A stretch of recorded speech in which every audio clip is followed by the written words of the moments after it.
Wow, it has been a long time since I've uploaded any videos. So I thought I would just give a little check-in. Sorry, my window's right here and the lighting's looking really weird. So anyways, things have not been good. Um, let's see, so much has happened. So much has happened. And yet, like nothing all at the same time. Um, I no longer have a job. Not going to get into that. Um, One of our vehicles broken down, so my husband has to take my car, so I'm at home all the time, which sucks. Um, I went off medication for a very long time, like a year, because I lost my Medicaid. And then got so depressed, got into a very bad depression. All the while, my younger brother, he's like 10 years younger than me, moved in with us almost 2 years ago, and he got diagnosed with bipolar type 2 about 6 months ago. So we're kind of maneuvering through this together. I have type 1 and he has type 2, so he mainly feels the depression, and he doesn't know what mania is. He's never experienced it. I, on the other hand, have experienced everything. Um, yeah, we were both in a very bad depression for a while, which we were both very irritable all the time, and it was not very fun. Um, Finally was able to see a psychiatrist thanks to one of my old clients, which is awesome. Forever grateful. I just spent so much time like researching like low income families, mental health resources, or no income mental health resources, anything that's free, anything that's discounted or low cost. And there aren't very many resources for poor people in Colorado, at least. It's almost like the state doesn't give a fuck about us and our mental health. And if it's so bad that we're literally about to fucking kill ourselves, they're like, we don't care. We're not going to offer you any services for free. You have to pay for everything. Which is super fucked up. Because you know how many people have depression? Not just bipolar depression, but depression in general. You know how many people actually succeed in offing themselves because they can't find the proper resources to help them get through it? My mind is blown after the last few years of everybody being so adamant about how mental health is so important.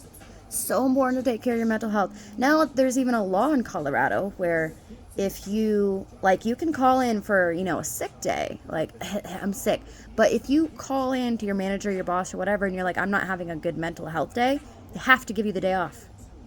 They have to. And if you have sick hours saved up, it can be applied to that day. So that's cool.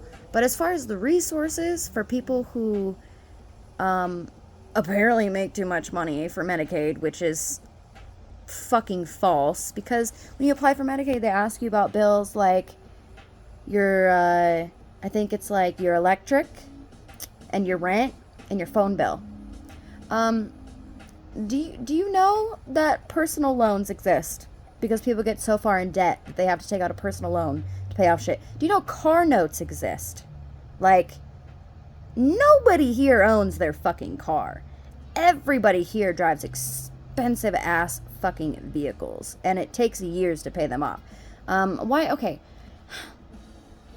Why do they not take into consideration, like, it's not just the electric, it's not just rent, and it's not just phone. You gotta have internet, you gotta have vehicles, you gotta pay for the gas, you gotta pay for your food, you gotta pay for your fucking, if you're in debt, or school loans, or personal loans, or whatever, you're paying on that stuff. Like, they don't care about any of that.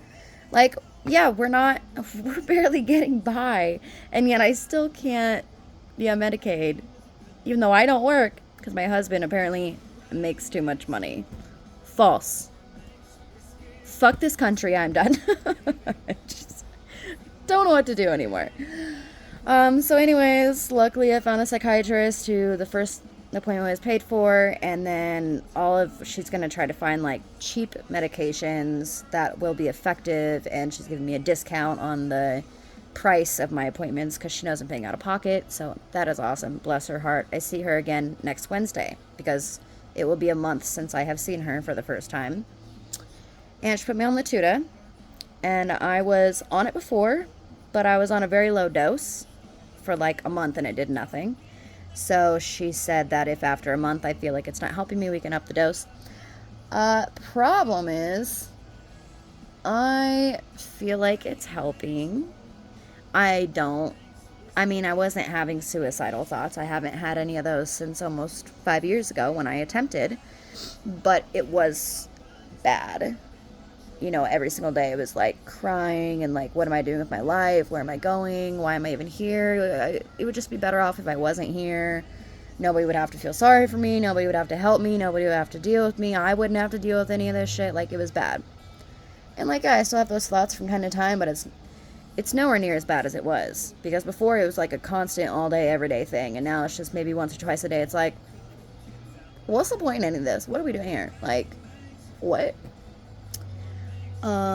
Yeah, so my moods have been pretty, it took a couple weeks, but I feel like I am in a pretty decent mood every day.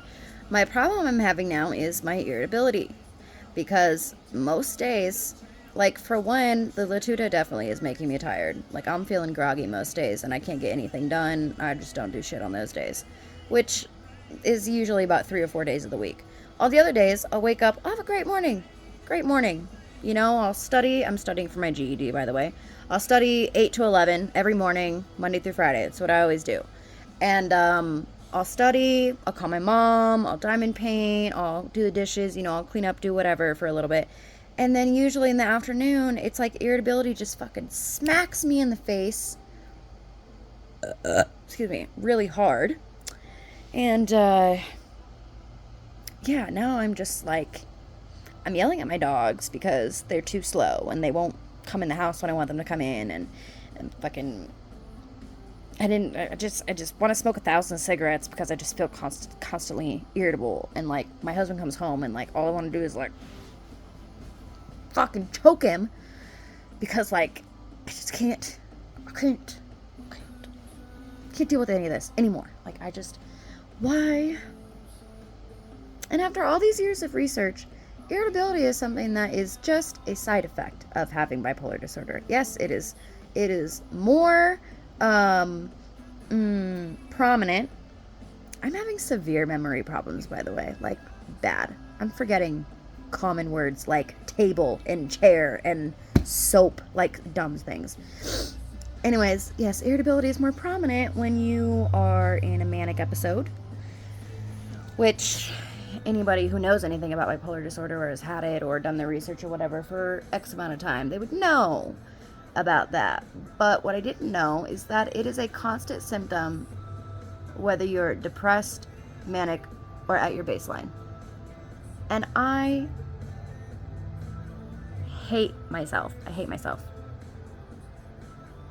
And I thought I would just make a video because I don't know who to talk to about this. And I'm hoping maybe somebody, one of my followers or somebody who stumbles across this video is going to watch this and be like, oh, this is what you can do to lessen the irritability symptom. Because as of right now, I'm going to go to my psychiatrist next Wednesday and be like, yeah, my mood's fine for most of the day. I'm out of the depression, but I'm still really fucking irritable.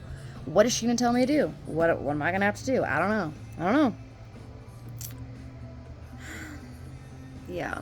Well, it's been over 9 minutes, so I am gonna leave you to it.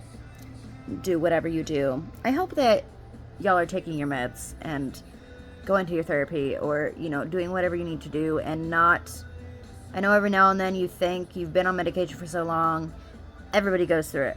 At one point, they're like, I'm doing great. I don't think that I have bipolar disorder. I think that it's just gone. And then you get off your meds, and then everything hits the fan.